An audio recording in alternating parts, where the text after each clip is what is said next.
नमस्कार छात्रों, आज हम पढ़ेंगे पाठ द्वितीय के प्रश्नोत्तर जो था शांति दूत कपोता है।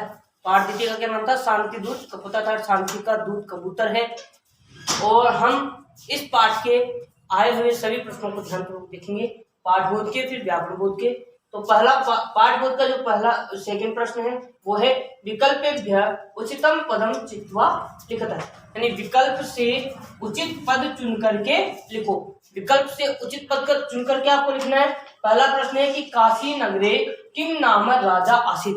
काशी नगर में किस नाम का राजा रहता था? काशी नगर एक सप्तमी विभक्ति है। काशी नगर में किम यानी क्या, या किस नाम का राजा था। तो काशी नगर में किस नाम का राजा था? तो बच्चों आपने यहाँ पर तीन ऑप्शन दे रखे हैं, वीर सिंह, शक्ति सिंह और सूर्य प्रकाश। तो काशी नगर में किस नाम का राजा था? वीर सिंह नाम का। तो काशी नगर में किस नाम का राजा है? वीर सिंह नाम का राजा था। वीर सिंह है। वीर सिंह है। किस नाम का राजा था? वीर सिंह है। मुझे गलत हो गया, चोपड़ा लिख दिया विकल्प में।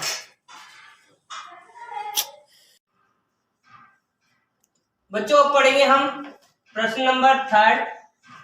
पूर्ण वाक्य न उत्तर, पूर्ण वाक्य में उत्तर दो। तो पहला प्रश्न है वीर सिंहस्य मित्रता केन सह आसीत्। सह के योग में तृतीय विभक्ति का प्रयोग करते मैं आपको बता चुका हूं। तो एक केन में तृतीय विभक्ति है और वीर सिंहस्य में षष्ठी विभक्ति का प्रयोग हुआ है, एक वचन है। तो वीर सिंह की मित्रता किसके साथ थी? वीर सिंह की मित्रता किसके साथ थी? तो वीर सिंहस्य मित्रता सूर्या प्रकाशेन सह आसीत्। वीर सिंह की जो मित्रता थी वो किसके साथ थी? सूर्य प्रकाश के साथ थी। तो वीर सिंहस्य मित्रता सूर्य प्रकाशेन सह आसीत्। वीर सिंह की मित्रता सूर्य प्रकाश के साथ थी। सेकंड क्वेश्चन देखेंगे, युद्ध दिने सह स्वमात्रम किम अपृच्छत्। युद्ध दिने यानी युद्ध के दिन वह यानी वह कौन? वीर सिंह स्वमात्रम किम अपृच्छत् यानी अपनी माता से क्या पूछता है? अपृच्छत् यानी पूछा, लंगलकार काले अपृच्छत् में, और वचन कौन सा है? एक वचन है। तो युद्ध के दिन उसने अपनी माता से क्या पूछा? उसने किसने? वीर सिंह ने। तो युद्ध के दिन में वीर सिंह ने अपनी माता से क्या पूछा? तो युद्ध दिने स स्वमात्रम अपृच्छत्। युद्ध के दिन उसने अपनी माता से पूछा कि हे अम्ब, हे माता, मम शिरस्त्राणम कुत्र अस्ति, यानी कि जो मेरी टोपी है, शिरस्त्राणम होता है टोपी, मेरी टोपी कहाँ है? कुत्र यानी कहाँ है। उसने पूछा कि हे अम्ब, मम शिरस्त्राणम कुत्र अस्ति, यानी कि मेरी जो टोपी है वो कहाँ है। अगला प्रश्न देखेंगे कि कपोता किम न इच्छति। कबूतर क्या नहीं चाहते थे? कपोता मीन्स कबूतर, किम यानी क्या, न इच्छति यानी नहीं चाहते थे। तो कपोता है शांति भंगम न इच्छति, अर्थात कबूतर शांति भंग नहीं चाहते थे। शांति भंगम यानी शांति को जो भंग करना नहीं चाहते थे। कौन? कपोता है। आगे देखेंगे, माता केसाम नाशम न वांछति। माता किसका नाश नहीं चाहती थी? माता केसम यानी किसका, नाशम यानी नाश, न यानी नहीं, वांछति यानी चाहती थी। माता किसका नाश नहीं चाहती थी? केसाम में कौन सी विभक्ति है? षष्ठी विभक्ति का बहुवचन है। तो बच्चों ध्यान से देखेंगे, माता कपूत साव का नाम नाशम न वांछति, अर्थात माता कबूतर के बच्चों का नाश नहीं चाहती थी। आगे पांचवा प्रश्न देखेंगे बच्चों। एक प्रश्न और बचा हुआ है इसमें, वो मैं आपको बता रहा हूं, यहां पर देखेंगे ध्यान से। पांचवा प्रश्न जो है वो हम देखेंगे।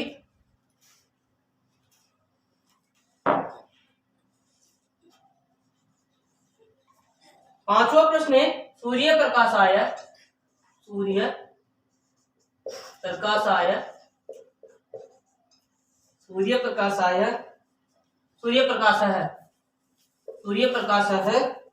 तम किम अपृच्छत्।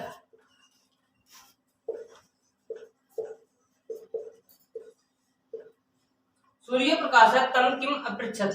सूर्य प्रकाश ने उससे क्या पूछा? तो सूर्य प्रकाश ने उससे क्या पूछा था?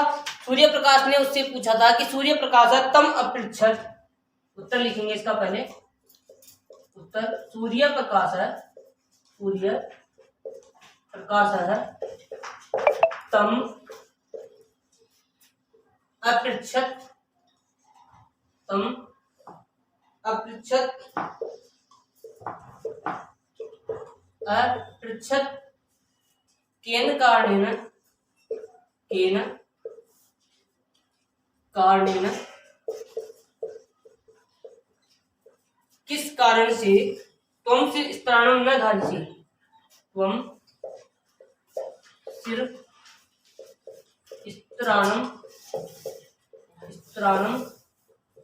न धारयसि। तो बच्चों आपको समझ में आ गया होगा, 5वां प्रश्न यहाँ पर मैंने लिख दिया है कि सूर्य प्रकाश तम किम अपृच्छत, सूर्य प्रकाश ने उससे क्या पूछा?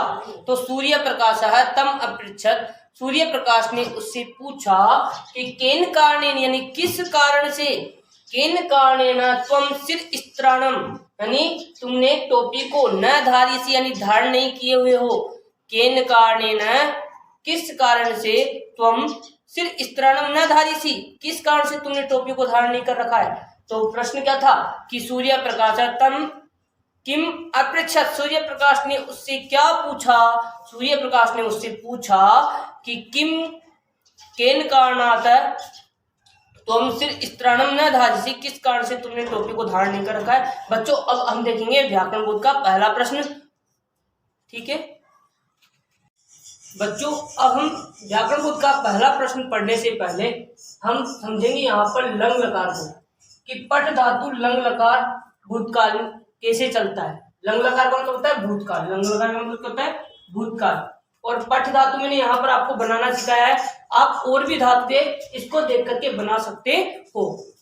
जैसे आपको क्या लिखना है, जब लंग लकार धातु जब बनाते हैं तो 9 जगह, एक वचन, द्विवचन और बहुवचन, प्रथम पुरुष, मध्यम पुरुष और उत्तम पुरुष, सबसे पहले अ लगाना है आपको। अ लगाने के बाद में जो भी आप धातु बनाना चाहते हैं, जैसे मान लो पठ, लिख, बद्ध, चल, हस, जो भी धातु आप बनाना चाहेंगे परस्मैपद पद की, वो आप यहाँ लिख देंगे। जैसे मान लो मैंने पठ धातु लिख दी, तो अ प्लस पठ प्लस अत, इसमें क्या जोड़ना है आपको?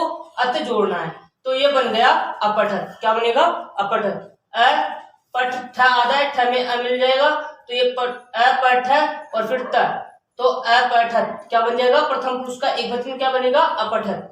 अगर मान लो मैं इसी तरह से हस धातु लूं तो अहसत क्या बन जाएगा? अहसत। इस तरह से अगर मैं गच्छ धातु लूं तो अगच्छत क्या बनेगा? अगच्छत। इसी तरह से अ प्लस पट प्लस अताम तो क्या बनेगा? अपठताम। अताम जोड़ना है आपको, ठीक है ना? अपठताम, अपठत, अपठताम। इस तरह से अपठ प्लस अन से क्या बनेगा? अपठन। इसी तरह से और आप धातु बना सकते हैं, जैसे हस धातु बनाएंगे तो अहसत, अहस्ताम, अहसन। इसी तरह से मध्यम पुरुष में क्या बनेगा? जैसे अ प्लस पट प्लस अ, तो इसमें मिल जाएगा ठ में अ, तो अपठ क्या बना? अपठ। इसी तरह से हस धातु का बनाएंगे तो अहस। इसी तरह से अ प्लस पट प्लस अतम से क्या बन गया? अपठतम। इस तरह से अ प्लस पट प्लस अस से क्या बन गया? अपठत। इसमें हलंत है, इसमें हलंत नहीं, यानी बहुवचन में हलंत नहीं है मध्यम पुरुष के, और प्रथम पुरुष के एक वचन में हलंत आएगा। इसको हलंत का मतलब होता है ये आधा त है और ये पूरा त है। इस तरह से देखेंगे उत्तम पुरुष का एक वचन अ प्लस पट प्लस अम से क्या बन गया? अपठम। इस तरह से और भी धातु आप लगाकर बनाएंगे, जैसे अहसम, अलिखम, अलिखम, ठीक है ना? अवदम। तो बच्चों आ रहा होगा समझ में आपको? अक्रुद्धम, अक्रुद्धम, अक्रुद्धाव, अक्रुद्धाम। इस तरह से अपठाव क्या बन गया? अपठाव, अपठाम। तो एक साथ बोलेंगे हम कि अपठत, अपठताम, अपठन, अपठ, अपठतम, अपठत, अपठम, अपठाव, अपठम। बच्चों आपको ये समझ में आ गया होगा। इसी तरह से और धातुएं आप बना सकते हैं। तो बनाने का एक तरीका था, इस तरीके से आप और भी धातु बना सकते हैं। जैसे मैंने आपको हस बनानी तो यहाँ पर हस लगा दे, सिर्फ आपको चल बनानी तो चल लगा दे, गच बनानी तो गच लगा दे, लिख बनानी तो लिख बना दे। तो आप जैसी भी धातु बनाना चाहेंगे लंग लकार की आप बना सकते हो। तो बच्चों समझ में आ रहा होगा। जैसे मैंने हस धातु बनानी है तो अहसत, अहस्ताम, अहसन। अहस, अहस्तम, अहसत, अहसम, अहसावा, अहसाम। इस तरह से आप अवदत, अवदतम, अवदत, अवद, अवदतम, अवदत, अवदम, अवदाव, अवदाम। अब एक विशेष बात और देखेंगे कि आपको मान लो अगर चेंज करने के लिए दिया है, जैसे लट लकार का कोई सेंटेंस है और उसको लंग लकार में अगर बदलना चाहेंगे तो किस तरीके से बदलेंगे, वो आप पहले जो व्याकरण बोध का जो पहला क्वेश्चन है उसमें आप पढ़ेंगे। तो आपको स के साथ क्या लगता है, हमेशा अपठत लगेगा। स, सा और तत् के साथ क्या लगाना है आपको, स, सा और तत् के साथ अपठत। और तव के साथ क्या लगाना है आपको, तव के साथ लगाना है अपठ्तम। और ते के साथ आपको क्या लगाना है, ते के साथ अपठन। तो स के साथ तो अपठत, तव यानी वे दोनों, और वे दोनों के साथ क्या लगाना है आपको, अपठतम। और ते के साथ क्या लगाना है, अपठन। त्वम के साथ आपको क्या लगाना है, त्वम यानी तुम, मध्यम पुरुष में त्वम ही चलता है, त्वम के साथ अपठ है। और युवा, त्वम, युवाम, और युवाम के साथ आपको क्या लगाना है, तो युवाम के साथ आपको लगाना है अपठतम। और यूयम के साथ आपको क्या लगाना होगा, यूयम के साथ लगाएंगे हम अपठत। और इसी तरह से अहम, अहम के साथ आपको क्या लगाना होगा, अहम के साथ अपठम। और आवाम के साथ, आवाम के साथ, आवाम के साथ लगाएंगे हम अपठावत। और वयम, वयम के साथ हम लगाएंगे अपठम, अपठाम, अपठाम। तो अपठम, अपठावत, अपठाम। इस तरह से अहम के साथ अपठम लगाएंगे, आवाम के साथ अपठावत, वयम के साथ अपठाम हम लगाएंगे। तो बच्चों अब हम सेंटेंस देखेंगे पहले क्वेश्चन के और उनको समझने का प्रयास करेंगे। तो पहला प्रश्न क्या होगा हम देखेंगे उसको, इनको नोट डाउन कर ले।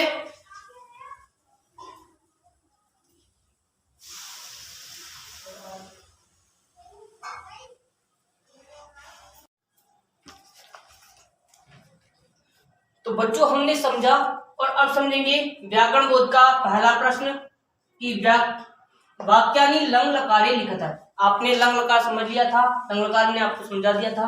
अब वाक्य में लंग लकार में परिवर्तन करना है, लंग लकार में लिखना है वाक्य को। नीचे एक सेंटेंस दे रखा है आपको, इस तरह से 5-6 सेंटेंस आपको दे रखे हैं, तो उनके सबको आपको करना होगा कि एकः व्याधः वनं गच्छति, यानी कि एक शिकारी वन को जाता है, जा रहा है, यानी एक शिकारी वन को जा रहा है। ये वर्तमान काल का वाक्य है क्योंकि गच्छति, गच्छत, गच्छन्ति, गच्छति, गच्छत, गच्छत, गच्छामि, गच्छा, गच्छाम लट लकार का हो गया।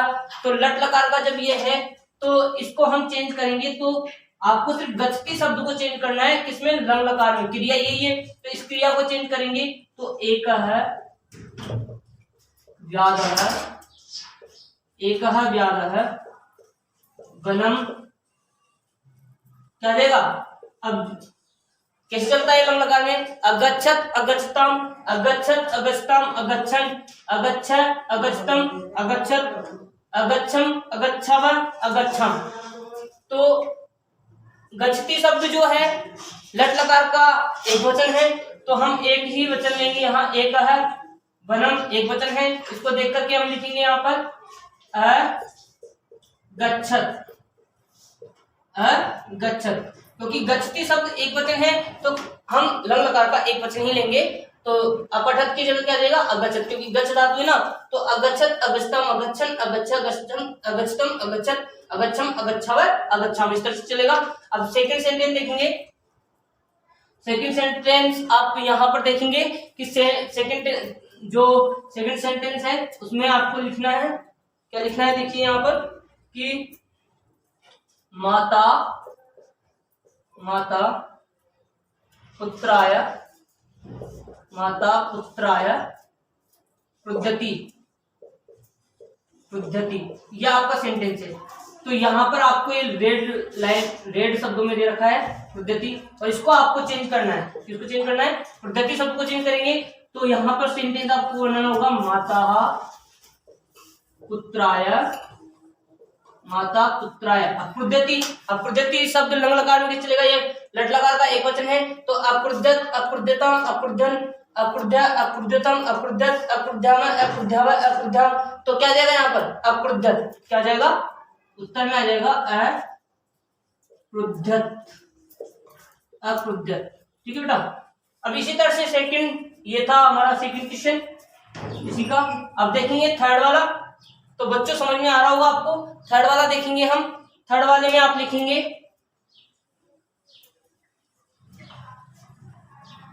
थर्ड वाला जो है वो आप देखेंगे ध्यान से कि नगरे नगरे वर्षा नगरे वर्षा भवति, नगरे वर्षा भवति, अर्थात नगर में वर्षा होती है। भवति भवत भवंती भवसी भवत भवत भवामी भवय भवम। तो बच्चों यहाँ पर जो भवती शब्द है ये लट लकार का है, इसको लंग लकार में चेंज करेंगे हम, इसको लट लकार में चेंज करेंगे तो क्या बनेगा, नगरे नगरे वर्षा।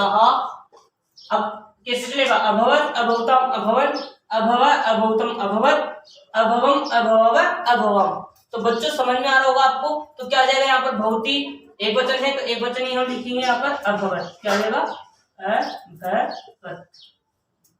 तो बच्चों समझ में आ रहा होगा आपको कि अभवत आ जाएगा यहाँ पर। क्या जाएगा उत्तर में, अभवत। यह आपको चेंज करना था। ठीक है, इसकी जगह हमने क्या चेंज किया, लंग लकार में अभवत। इसी तरह से हम देखेंगे, अब ये था हमने थर्ड पढ़ा था। अब देखेंगे फोर वाला हम लिखेंगे, ध्यान से देखेंगे। फोर वाला जो सेंटेंस है वो है यहां पर देखेंगे, फोर वाले में आपको लिखना है, ते मिष्टान्नानि ते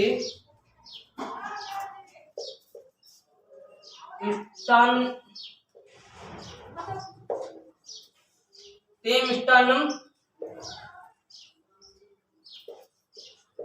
आनयति, ते मिष्टान्नम आनयति। अर्थात ते को आप चेंज करेंगे, ते देखोगे यहाँ पर कहां पर आ रहा है, ते स तौ ते। तो यहां पर हम देखेंगे कि ते जो ते शब्द है, ते मिष्टान्नम आनयति, आनयति आनयत आनयन्ति, इस तरह से बनता है, आनयति आनयत आनयन्ति। ये क्रिया देखो यहाँ पर प्रथम पुरुष लट लकार का प्रथम पुरुष का एक वचन है। तो आप इसको देख करके, मिष्टान्नम को देख करके यहाँ पर क्रिया चेंज करेंगे। तो यहाँ पर जो आनयति है उसको लंग लकार में बनाएंगे तो कैसे बनेगा, आनयत आनयताम आनयन। तो यहाँ पर क्या आ जाएगा, आनयन। क्यों आया, क्योंकि ते जो है बहुवचन है, ते क्या है यहाँ पर कर्ता बहुवचन है, तो आनयन शब्द आएगा। क्या जाएगा, आनयंती। ये क्या है यहाँ पर, आनयंती है। यहाँ पर क्या जाएगा, आनयंती। तो आनयंती है क्योंकि ते बहुवचन है, प्रथम पुरुष का क्या है, ते बहुवचन है। तो यहाँ पर क्रिया भी बहुवचन ही आ रही है। देखो, आनयति आनित आनयंती, पठति पठत पठन्ति। इस तरह से यहाँ पर ते जो है प्रथम पुरुष का बहुवचन है, तो क्रिया भी प्रथम पुरुष की बहुवचन लेंगे। तो यहाँ पर देखो कैसे चलेगा, आनियत आनियताम आनयन। तो यहां पर बनेगा बेटा, ते मिष्टान्नम आनयन। क्या बनेगा, आनयन। आनयन पता है क्यों आया, तो कितने बहुवचन है तो क्रिया भी हम बहुवचन ही लेंगे। तो बच्चों अब 5वें नंबर का देखेंगे, इसको नोट डाउन कर लेंगे। 5वें नंबर का देखेंगे आप। 5वें नंबर का जो प्रश्न है वो है, आप समझेंगे ध्यान से।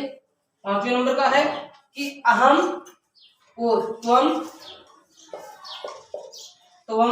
सत्यम वदसि, त्वम सत्यम वदसि। वदसि को आपको लंग लकार में बदलना है। तो त्वम देखो मध्यम पुरुष का एक वचन है, तो क्रिया भी मध्यम पुरुष की एक वचन लेंगे लंग लकार काल की। तो अवदत अवदतम अवदन, अवद अवदतम अवदत, अवदम अवदावत अवदाम। तो यहां पर हो जाएगा, त्वम सत्यम अवदत, त्वम सत्यम अवदः, विसर्ग भी आएगा। ठीक है, तो आपको समझ में आ रहा होगा। अगला देखेंगे 6ठे नंबर का। 6ठे नंबर का यहां पर देखेंगे हम बच्चों। 6ठे नंबर का है कि अहम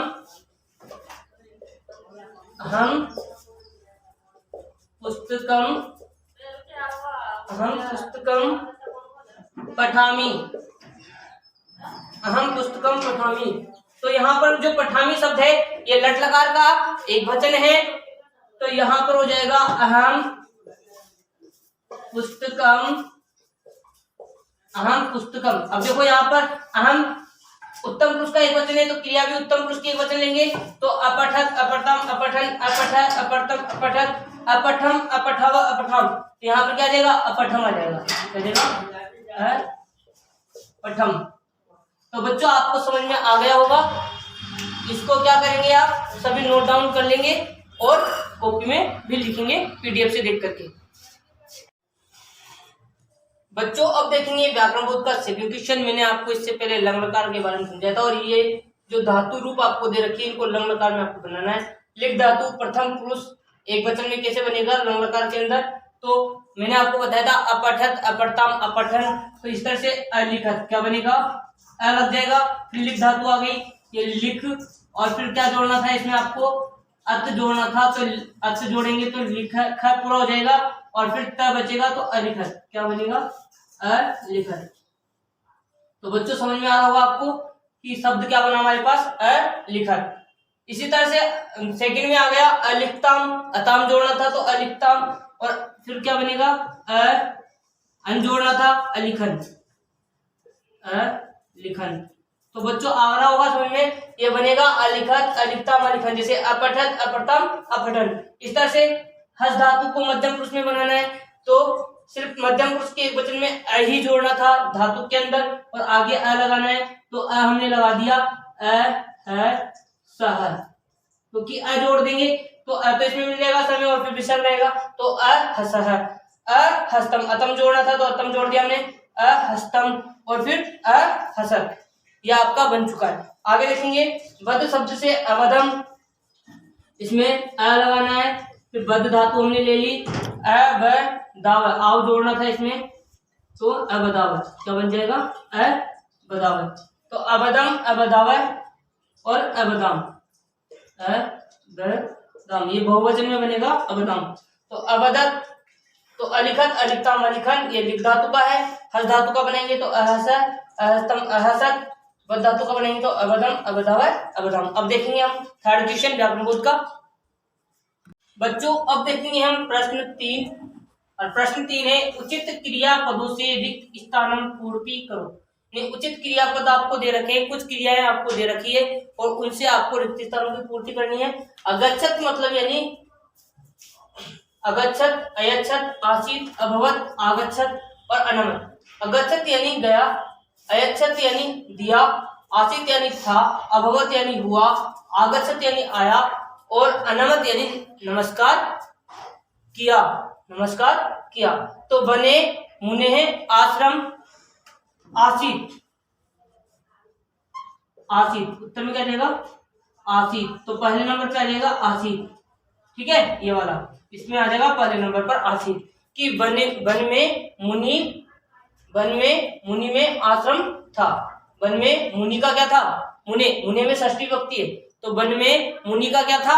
आश्रम था। आसीत यानी था, वन में मुनि का आश्रम था। मुनि में षष्ठी विभक्ति का क्या हो जाएगा?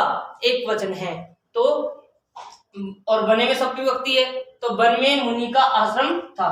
तत्र एक नृपः आगच्छत, आगच्छत यानी वहां एक, तत्र यानी वहां, एक यानी एक, नृप यानी राजा, आगच्छत यानी आया। वहां एक राजा आया, वहां एक राजा आया। तो देखेंगे आगे, स मुनिम, स मुनिम, स मुनिम यानी वह मुनि, वह मुनि क्या था? को प्रणाम करता है। अनमत यानी नमस्कार करता है। वह मुनि को क्या करता है? वह मुनि को नमस्कार करता है। अनमत, अनमत अर्थात वह मुनि को क्या करता है? नमस्कार करता है। मुनि तस्मै ही आशीर्वादम अयच्छत यानी मुनि ने उसको आशीर्वाद दिया, तो अयच्छत क्या जाएगा उत्तर में? अयच्छत, ठीक है बच्चा। तो अयच्छत चौथे नंबर पे आ जाएगा अयच्छत, ठीक है, चौथे नंबर पे क्या आ जाएगा? अयच्छत। इसी तरह से बच्चों आगे देखेंगे थर्ड वाला, निर्भय प्रसन्न अभवत यानी जो राजा था वो प्रसन्न हुआ, अभवत, राजा क्या हुआ, प्रसन्न हुआ। स्व राजभवनम च अगच्छत, और वह अपने राजभवन को गया। अगच्छत, गच्छत मीन्स गया, ठीक है ना। और आगच्छत मीन्स आया और अगच्छत मीन्स गया। तो बच्चों ध्यान देंगे कि स्व राजभवन च अगच्छत यानी वह राजभवन में क्या किया, गया। ठीक है, तो आपको समझ में आ रहा होगा। अब देखेंगे हम प्रश्न 4। बच्चों पढ़ेंगे हम व्याकरण बोध का चौथा क्वेश्चन, और चौथा क्वेश्चन है विकल्पेभ्य उचितम पदम चित्वा लिखता, अर्थात विकल्प से उचित पद चुन करके देखो। कुछ धातुएं आपको यहाँ, कुछ शब्द रूप आपको यहाँ दे रखे हैं, धातु क्या, तो आपको किसके साथ क्या प्रयोग होता है वो आपको ये करना है। पुत्र है प्रति गच्छति, तो प्रति के योग में हम द्वितीय विभक्ति का प्रयोग करते हैं, और द्वितीय विभक्ति यहाँ पर है कौन सी होगी, गृहम, क्योंकि गृहस्य में षष्ठी विभक्ति है, गृहम में द्वितीय विभक्ति और गृह में सप्तमी विभक्ति है, तो यहाँ पर ऑप्शन आ जाएगा गृहम। तो प्रति के योग में हम गृहम शब्द का प्रयोग, गृहम विभक्ति का प्रयोग करेंगे, और गृहम में कौन सी विभक्ति है, द्वितीय विभक्ति है कि पुत्र घर की ओर जा रहा है, पुत्र घर की ओर जा रहा है। और क्रुद्ध धातु के योग में कौन सी विभक्ति का प्रयोग करते हैं, चतुर्थी विभक्ति का प्रयोग करते हैं। तो चतुर्थी विभक्ति का प्रयोग करेंगे छात्राय, छात्रम या छात्रे, तो यहाँ पर हो जाएगा छात्राय, छात्राय, ठीक है, क्योंकि छात्राय यानी शिक्षक छात्र के लिए क्रोधित होता है, शिक्षक छात्र के लिए क्या होता है, क्रोधित होता है। तो थर्ड प्रश्न है कि राम है रिक्तिस्थान सह वनम आगच्छत, अर्थात राम सह के योग में कौन सी विभक्ति का प्रयोग करते हैं, सह के योग में तृतीय विभक्ति का प्रयोग करते हैं, और तृतीय विभक्ति यहाँ पर सीताया, सीतया, सीताम, और सीता शब्द कौन सा है, स्त्रीलिंग है, और लता शब्द आपने पढ़ा होगा, लता शब्द किस चलता है, लतया, लताभ्याम, लताभि, इस तरह से सीतया। विसर्ग वाला अगर करेंगे तो यहाँ पर षष्ठी विभक्ति का और पंचमी विभक्ति का एक वचन होगा सीतया, विसर्ग वाला, और सीतया तृतीय विभक्ति का एक वचन होगा जिसमें विसर्ग नहीं है, और सीताम द्वितीय विभक्ति का क्या होगा, एक वचन होगा। तो यहाँ पर ऑप्शन में उत्तर आ जाएगा सीतया, तो उत्तर आ जाएगा सीतया, सीतया, अर्थात ये तृतीय विभक्ति का एक वचन होगा। मेधाः प्रश्नम पृच्छति, और पृच्छ धातु के योग में हम द्वितीय विभक्ति का प्रयोग करेंगे, तो मेधाः प्रश्नम पृच्छति, मेधाः प्रश्न पूछती है किससे, शिक्षकया, शिक्षिका, शिक्षिकाम। अब द्वितीय विभक्ति देखो यहाँ पर किसमें है, शिक्षिका में है, शिक्षकया में कौन सी विभक्ति, तृतीया है, शिक्षिका में पंचमी विभक्ति है, और शिक्षिका में द्वितीय विभक्ति है, तो यहाँ पर उत्तर में आ जाएगा शिक्षिका, शिक्षिकाम। ठीक है बच्चों, तो यहाँ पर इसका अर्थ होगा कि मेधा शिक्षकों से यानी अध्यापकों से क्या पूछती है, प्रश्न पूछ रही है। मेधा शिक्षकों से क्या पूछ रही है, प्रश्न पूछ रही है।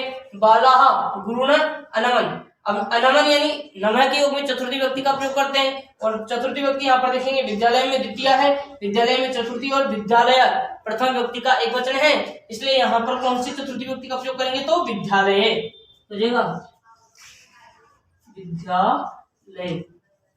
तो बच्चों आपने पढ़ा कि इसका अर्थ क्या होगा, बालाः यानी बालक विद्यालय में गुरु को क्या करते हैं, नमस्कार करते हैं। तो बच्चों हमने सारे प्रश्न देख चुके हैं, अब इनका आप पीडीएफ से वर्क कर लेंगे। चैप्टर 2 का वर्क आपको करना है पीडीएफ से देख करके, और आप इस वीडियो को देख करके इन प्रश्नों को समझने की कोशिश करेंगे।